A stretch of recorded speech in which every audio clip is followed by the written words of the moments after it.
Bom dia, boa tarde, boa noite, como estão todos vocês? Vamos começar aqui com as nossas notícias da semana, muita coisa acontecendo.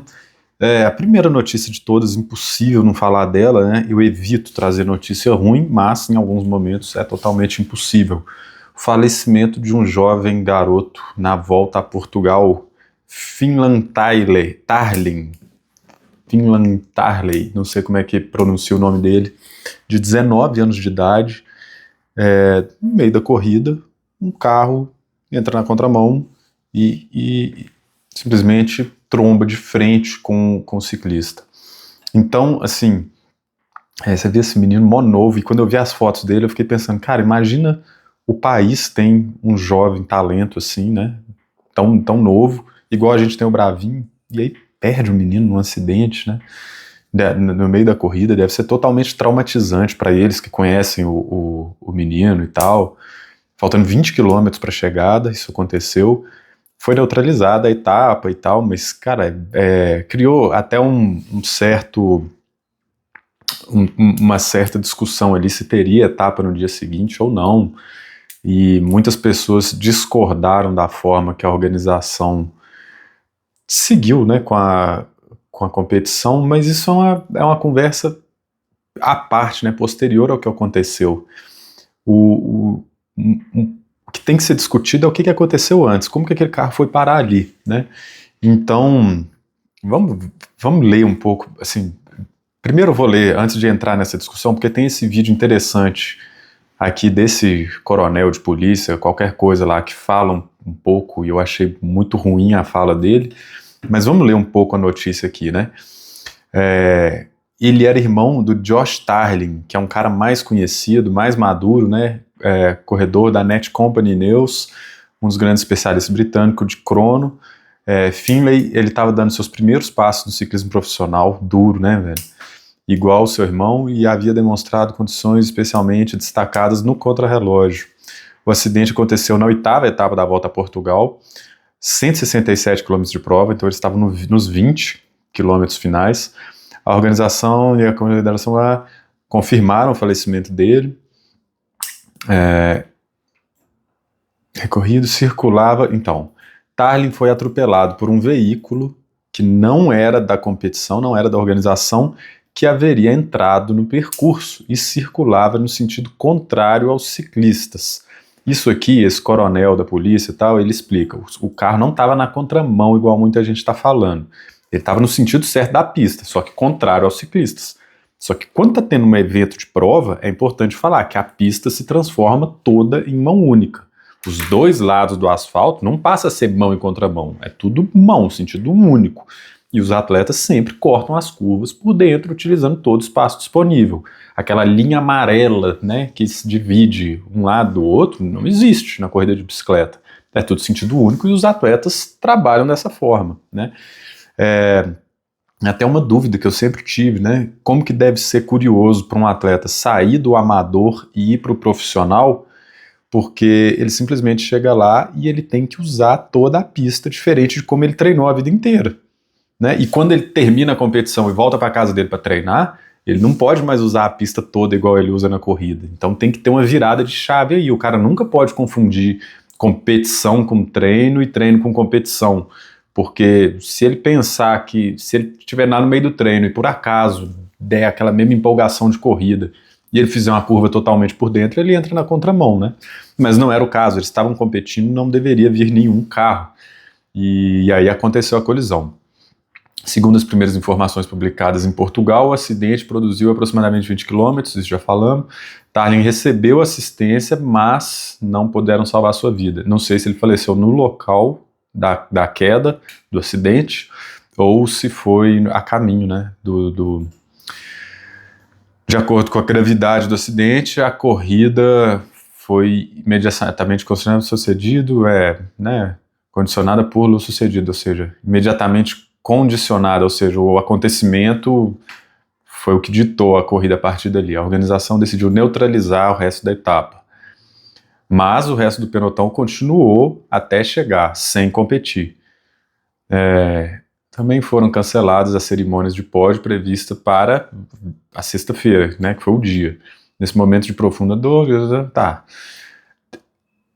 O Henrique Avancini fez um vídeo falando, né? Se vocês entrarem lá no perfil do Avancini, vocês vão ver ele falando que foi muito triste e tal. Mas eu acho que todo mundo está evitando um pouco falar alguma coisa, e eu não sei se tiveram imagens do momento, o que seria terrível de serem publicadas, obviamente, né? Também tem a ver com oportunidade. Mas enfim, vamos lá. O que esse... Tem uma outra notícia aqui também, no mundobice.com, que fala bastante, faz certas homenagens para ele, mas o que esse cara aqui está falando é meio que uma forma muito ruim de explicar, assim, tipo, não, o carro não estava na contramão, o carro não furou nenhum bloqueio, porque não tinha bloqueio. Então, tipo assim, eu vou até tirar aqui, porque eu não consigo concentrar enquanto eu tô vendo ele ali, com o escrito aparecendo. Mas o que acontece? Se a corrida vai passar por um cruzamento, esse cruzamento tem que ser fechado para que nenhum carro que venha da outra pista, que não faz parte da corrida, entre na corrida. Mas ele está explicando ali naquele vídeo que a corrida passa por infinitos cruzamentos e que é impossível bloquear todos eles. Então eles pegam os mais propensos, bloqueiam ali, ou colocam só uma faixa ou um fiscal de prova, mas não em todos. Eu confesso que eu não sei como que isso funciona realmente, mas não faz sentido dizer que é normal haver ruas sem bloqueio e é normal chegar um motorista lá sem saber que está tendo uma corrida e entrar na corrida, entrar no percurso da corrida. Isso não pode ser normal, até porque a gente nunca viu isso acontecer assim em corridas maiores do que a Volta a Portugal, né? Tour de France, Espanha, Giro de Itália. Então, alguma coisa errada aconteceu aí. Não é possível que não exista uma receita para isso. Então, o que eu acho ruim que esse capitão de polícia está falando aqui é tratar a coisa com certa normalidade. Ele não está dizendo que é normal morrer uma pessoa, né? Não tô colocando essas palavras na boca dele, não. Mas ele está dizendo que meio que não tinha muito o que ser feito, que como se fosse uma coisa que realmente não tem culpa de ninguém. E obviamente que tem, né? Obviamente ali teve um erro grotesco, um erro grosseiro, que tem que ter nome e sobrenome, né? Prova de ciclismo tem que ser tratada desse jeito.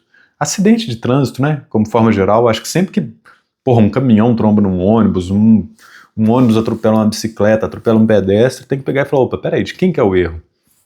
É do motorista do caminhão? Ah, não? Então é de quem? É de quem construiu a rodovia? É uma curva que não obedece uma especificação? Alguém tem que ser culpado ali, né? Era um buraco que tinha no lugar, o ciclista foi desviar, entrou de repente, assim, então a culpa, será que é de quem não deu a manutenção no buraco, né? E parece que a fala desse capitão aí é meio que como se isentasse a culpa de todo mundo, né? Então, tirando alguém da reta, e acho curioso um acidente como esse, um caso fatal como esse, não ter um culpado, né? Então, essa é a indignação aí com este acontecimento. Finland Tarley. Eu vi também uma outra notícia que eu não abri ela aqui, não vou mostrar ela aqui agora, mas parece que alguns atletas ou equipes em algum lugar pegaram esse caso já para levantar a bandeira de mais equipamentos de segurança, inclusive de capacetes. E que os capacetes deveriam ter especificações mais consistentes. Minha forma de ver isso, né, mudando um pouco de assunto, beleza, pessoal? Não faz sentido dizer que todos os capacetes precisam mudar por causa de um acidente ou outro. Bem provável que se tivesse de capacete fechado, talvez ainda teria acontecido problema, porque uma batida, às vezes, um impacto que se transfere para a vértebra, né? Então, esse tipo de acidente, para ser evitado, ia precisar de um capacete mais forte e também uma proteção cervical ligada a esse capacete, coisa que quem usa é motociclista, né? Raros os caras do downhill que tem um tipo de proteção como essa. E isso, de fato, não serve no ciclismo de estrada, né? Os caras estão ali a 100 km por hora com pouca proteção, essa é a verdade, porque senão eles não conseguem subir. Impossível, você pega esse Tour de France que teve agora, foi o tour mais quente de sei lá quantos anos para trás, ou o mais quente da história. Se você pegar a média da temperatura do Tour de France, essa foi 10 graus acima da média de todos os anos anteriores, ou seja, muito, muito mais quente do que o normal. É totalmente indiscutível falar que esses caras deviam pedalar de capacete fechado, de joelheira, ou um equipamento 5% mais pesado, né? Mas enfim, isso é só uma opinião minha. Entendo que várias pessoas que estão escutando, inclusive as equipes, os profissionais que falaram ali que deveria rever os equipamentos de segurança, discordam do que eu estou falando, né? Nada que eu falo aqui é escrito em pedra, beleza, gente? Então, vamos lá, vamos para uma próxima. Ainda falando sobre ciclismo profissional, né? Vai começar a Volta à Espanha e o Wout van Aert decidiu competir o campeonato belga de gravel 6 dias antes do início da Volta à Espanha. E ele estava indo muito bem, decidiu fazer um ataque faltando 20 quilômetros para a chegada, 20 e tantos, e chamou esse cara, que é amigo dele, Dan Sweat. E ele falou em entrevistas depois, né, que chamou o cara, falou, não, vamos lá, ó, vou fazer o ataque e tal, contou para ele, chamou ele para vir de roda, o cara ficou de roda o tempo inteiro, e no final atacou ele e venceu. E o Wout van Aert parece que ficou muito satisfeito com essa vitória do amigo dele, ele falou, somos amigos, nos conhecemos há muito tempo. Olha lá, o momento do ataque, né, eles estavam num pelotãozinho ali, o Wout van Aert deu a pancada dele, trouxe o amigo dele junto, e eles trabalharam juntos ali até o final da corrida. O Campeonato Mundial de Gravel deve ter muito retardatário ali, tá, gente? Aquele outro cara que estava mais lento que eles ali não devia fazer parte do pelotão, deve ter tomado volta no circuito, esses aí, inclusive, tá vendo? Quase na chegada, tem mais gente passando ali. Então esses caras vão abrir outra volta, um ali até desclipou, né? Então devia ir abrir outra volta e tal. Mas foi isso, essa é a notícia. E aí a gente já fala também, né, da Volta à Espanha. Vai começar... Peraí, vamos abrir o calendário aqui. Dia 22, hoje é terça, dia 18, ela começa no sábado, dia 22, tem a primeira etapa da Volta à Espanha. A gente volta pro calendário aqui já. Peraí, gente. Peraí, abri outra notícia. Tá, e aí, ainda sobre calendário, né, mas de uma outra forma, tem um breve rascunho de como será a Copa do Mundo de 2027 rolando por aí. Copa do Mundo de Mountain Bike, tá, XCO, como que ela vai ser. Se não me engano, eram 9 provas que a gente tinha até esse ano, 9 ou 10 etapas, e agora já vai crescer de novo para 12. Eu lembro quando cresceu para 9, foi quando teve a etapa em Petrópolis, e os atletas falaram, velho, 9 etapas por ano é muita corrida, é muita viagem, é muito desgaste e tal. É um ano inteiro dedicado a essa temporada de XCO, que não ocupa o ano todo, né, mas os caras... É muito louco fazer essas 12 viagens. Então, essas datas aqui já estão da seguinte forma. 17 e 18 de abril é Europa, não falou qual país. Vamos lembrar que a primeira etapa, em 2025, pertenceu ao Brasil. 2026, nós ficamos sem etapa, a gente perdeu para Coreia do Sul, né? Que não, aqui só aparece a Europa ou fora de Europa nesse rascunho. E aí a segunda etapa aqui está fora de Europa, com DHI. Eu não acredito que o Brasil vai sediar uma etapa que tenha downhill. Então eu tiraria nosso cavalinho da chuva aqui, de ser essa etapa, sabe? Muita gente vai perguntar, pô, será que a gente está aqui? 30 de abril a 2 de maio é uma ótima data para organizar a prova em Araxá, mas... se tem uma etapa de downhill junto, porque aqui ó, a primeira ó, é só XCO e XCC, então a gente podia estar aqui, mas ela é Europa. O downhill, o Brasil não tem sido, pelo menos o que eu tenho visto aí falar, que as organizações de campeonato brasileiro, de downhill e tal, sempre tiveram muita reclamação, muita inconsistência, vários organizadores tentaram fazer e ou os atletas ficavam putos com a organização, ou a organização puta com os atletas, ou federação junto, e ninguém se entendia. Quem é do downhill aí, desculpa se eu estiver falando bobagem, fiquem à vontade para me corrigir, é realmente um boato que eu escutei, e nem sei o porquê que tiveram essas inconsistências aí em algumas etapas, mas foi o que eu ouvi, então eu não acredito que a gente já esteja com essa bola toda de organizar XCO, XCC e downhill no mesmo lugar, né? Pô, Araxá é fantástico para fazer XCO, mas o downhill acho que a coisa muda. Então, um lugar em comum entre esses dois, eu ainda não vejo, não sei se os organizadores estão escondendo isso da gente. E aí depois tem etapa na Europa, e lá no final, só em setembro e outubro vão ter 2 etapas fora da Europa. Uma delas não tem downhill. 25 e 26 de setembro, para o Brasil, é chuvarada. Mas, então provavelmente eles não estão organizando. Não, por quê? Eu acredito que esses caras gostam muito do caos. A etapa na Coreia do Sul foi muito bem sucedida porque choveu. Aí dá aquelas imagens lindas, não sei o que, barará, e todo mundo acompanha. É horrível para os atletas, mas infelizmente a receita desses eventos ela é mais ou menos assim, né? Ruim para os atletas, bom para a transmissão. Quanto mais caótico para os atletas, mais visibilidade, mais não sei o quê. Vamos usar como exemplo aí a Brasil Ride que teve em 2025, né? Choveu todos os dias e foi o ano que eles mais tiveram visibilidade, que as pessoas mais acompanharam de longe, os patrocinadores mais apareceram, apesar da disputa em si ter sido uma gincana, né? Barro é barro, acontece isso. Ainda sobre mountain bike, né? Essa próxima notícia aqui, que o Andrei Sink, se não me engano, o Andrei Sink é um atleta russo, acho que a notícia não tá falando aqui. Eu lembro até hoje, quando o Sink apareceu pela primeira vez, na época que o Avancini estava ganhando as provinhas de mountain bike, o Sink apareceu em uma delas e deu mó pau em todo mundo. Venceu no XCC uma etapa, ninguém entendeu quem venceu aquele XCC. Aí teve o XCO no dia seguinte, e ele teve tipo um infarto, porque ele atacou na frente de todo mundo. Uma arritmia, desculpa. Infarto não, nada a ver. Ele atacou lá e meteu o louco. Mas enfim, a notícia aqui agora é que o Sink venceu uma prova de mountain bike com rodas Aro 32.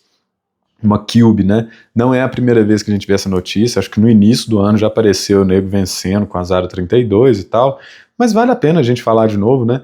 É legal essa suspensão Fox dele aqui.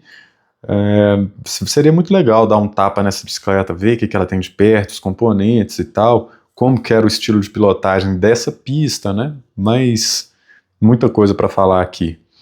O Andrei Sink é um protótipo que mantém importante similaridade do cubo experimental de 29 polegadas, ou seja, não está no mercado ainda.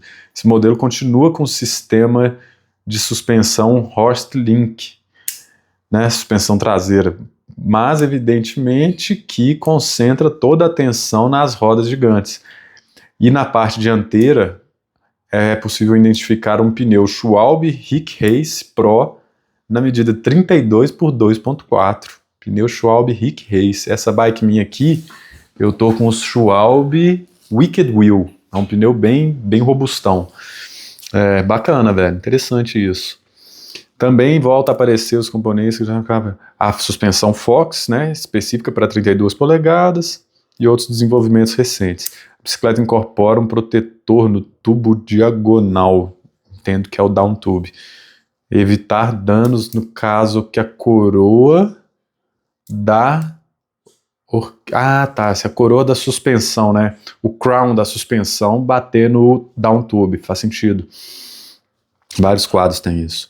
Outro aspecto que evidencia as dificuldades de integrar a roda tão grande numa bike XC moderna é a posição do guidão, porque a Cube de Sink utiliza uma potência negativa muito pronunciada, muito violenta, para conter a altura da posição de condução. Não sei se eu entendi isso. Não sei se eu entendi esse problema aqui no guidão. Alguém pode me explicar? Interessante.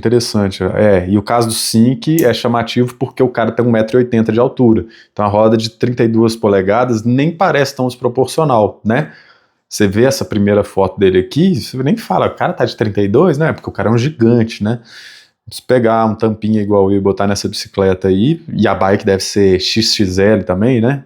Se botar essas rodas numa bike small, que eu uso M ou S, aí vocês vão ver o bicho pegar.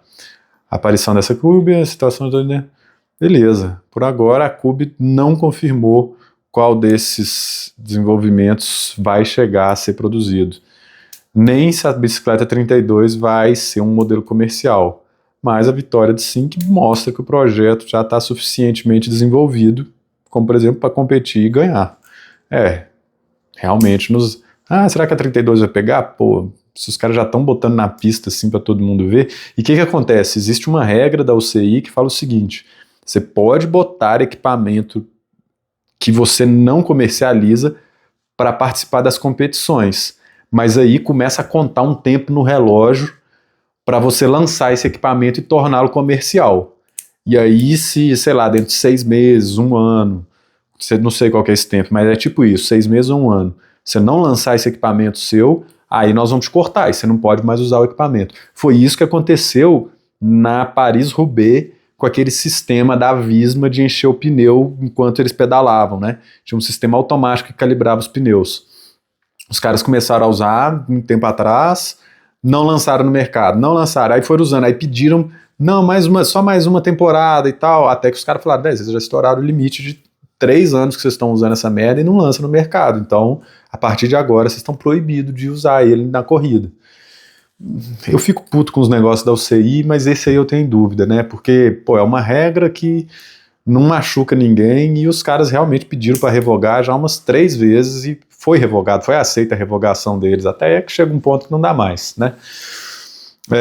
Ainda sobre mountain bike, aconteceu essa prova muito legal que é a Leadville Trail 100 milhas, então é uma prova de 160 quilômetros de mountain bike, muito tradicional lá nos Estados Unidos. E pela primeira vez dos últimos 12 anos, ela foi decidida num sprint, né?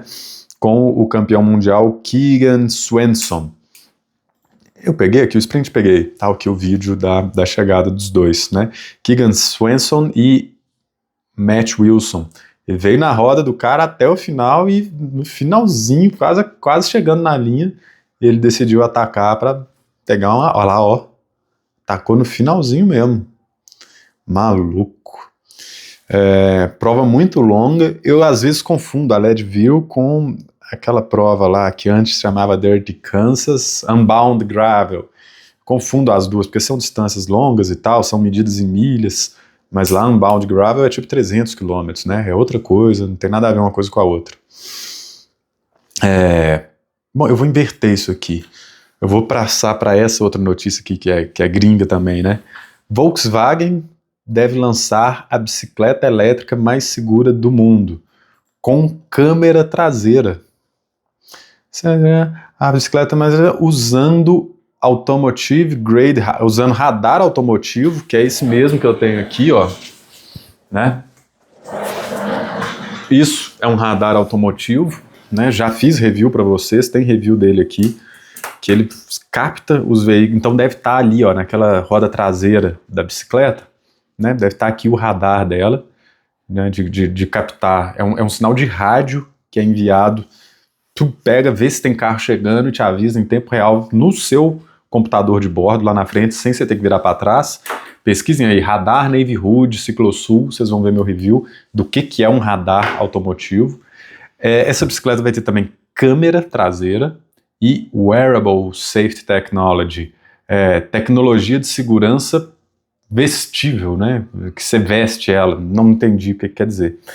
Então, provavelmente é esse óculos aqui, né? O óculos e o capacete. Essas seriam as tecnologias de segurança que eles vão conectar com a bicicleta, né? Showcasing, apresentada lá na IFBA Berlim no próximo mês.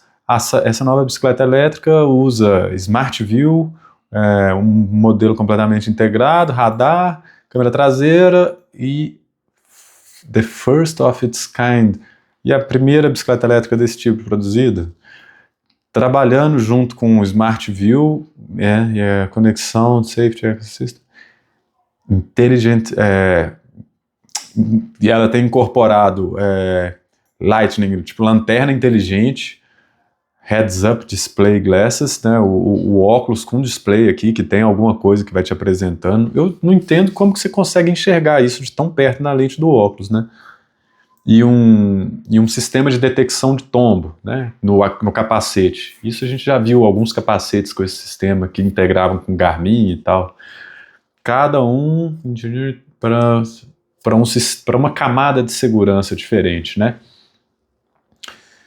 Ah, cara, eu não vou ler essa notícia inteira, porque o grande foco aqui, tá até meio propaganda, né? Mas o grande foco é essa integração de uma câmera traseira que vai aparecendo ali o que está atrás no guidão da sua bicicleta. E é uma tela incorporada ali no guidão, né? Interessante isso. O capacete aqui tem luzinha, o capacete tem sistema de detecção de acidente, enfim. Já vem com farol integrado também, pelo visto. E a da Volkswagen. Meu grande ponto aqui que eu queria falar é, se vocês pesquisarem Ciclosul, bikes, carro, ou bike, automóvel, marcas de carro, vocês vão ver que eu fiz um vídeo falando sobre todas essas marcas de veículo que decidiram lançar bicicleta. E o foco deles nunca é fazer uma bicicleta que performa bem, mas sempre uma bicicleta que seja campeã em tecnologia. E aí eles tentam fazer um negócio muito futurista e pecam por esse motivo. Eles pecam por ser futuristas e extremamente tecnológicos, ao invés de fazerem algo que presta para o ciclismo. Então não estou dizendo que essa câmera não presta e tal, mas só o tempo dirá se essa vai ser mais uma das bicicletas enterradas, né, no meio das produções automotivas ou não.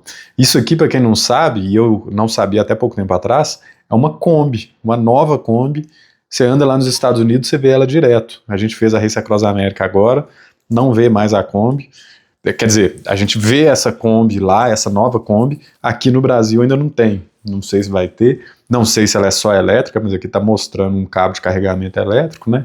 Eles aproveitaram para fazer propaganda dos dois ao mesmo tempo. Não coloquei aqui no escopo da nossa apresentação hoje, mas eu gravei um vídeo só para falar sobre o fim da Race Across America.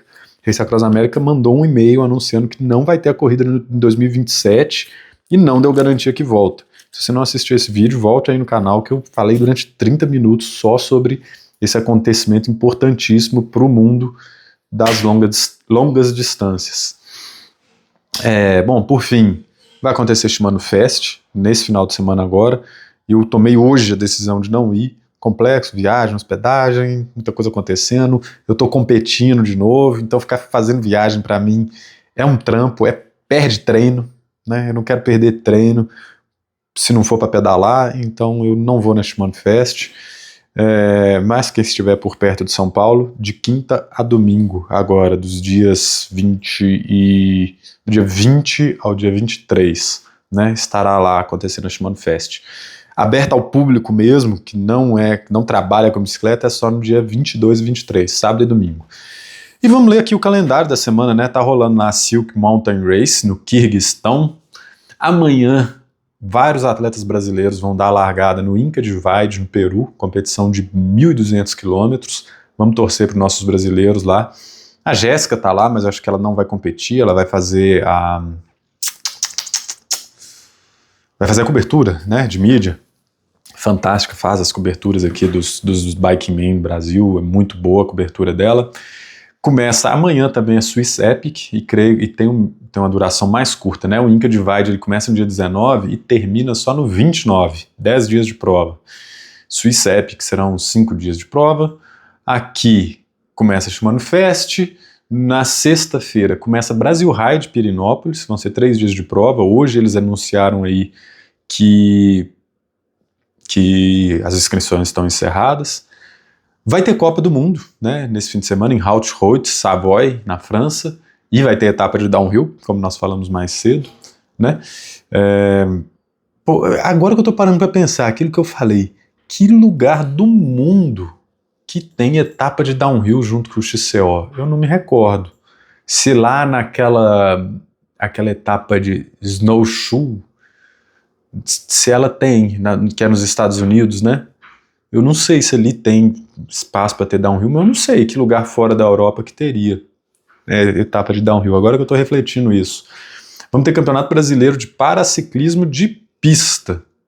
Não sei onde é, porque quando eu anotei no início do calendário, provavelmente a CBC ainda não tinha divulgado. Teremos o aniversário do Daniel Bahia. No fim de semana entra mais alguma etapa aqui, mais alguma coisa. Não. Brasil Rádio Pirenópolis, Goiás, eu botei 2 vezes. E aí, já no dia 22, né, começa a volta à Espanha. Já tinha falado disso mais cedo. Pessoal, valeu demais. Eu estou programando para um próximo vídeo gravar um review dessa câmera. Eu postei hoje lá um link. Pô, ela é tudo muito fácil, ó. Você pega, solta isso aqui, eu pedalo só com isso aqui no peito. Como o áudio está aqui junto, igual esse microfone, o áudio fica sempre muito bom. Então eu estou ali pedalando com vídeo, batendo, sei lá, é muito bom. E eu só pedalo com essa parte, levinha, estou usando sempre, mas funciona também. Aí te dá mais autonomia de bateria, você tem a tela para ver se você quiser. E ainda, ó, olha como é que ela é.